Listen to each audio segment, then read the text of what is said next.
खरू वर्दी दौर कुम्हारा टूट जाना गुड्डी सदा दी जग ते चढ़ी रानी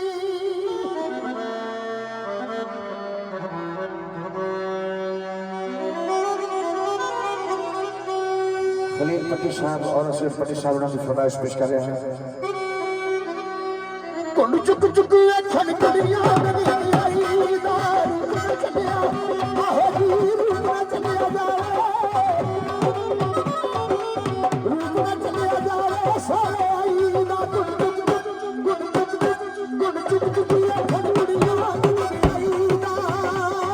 ए रूप ना चलिया जावे रूप ना चलिया जावे सारे आई ना गुंड चुक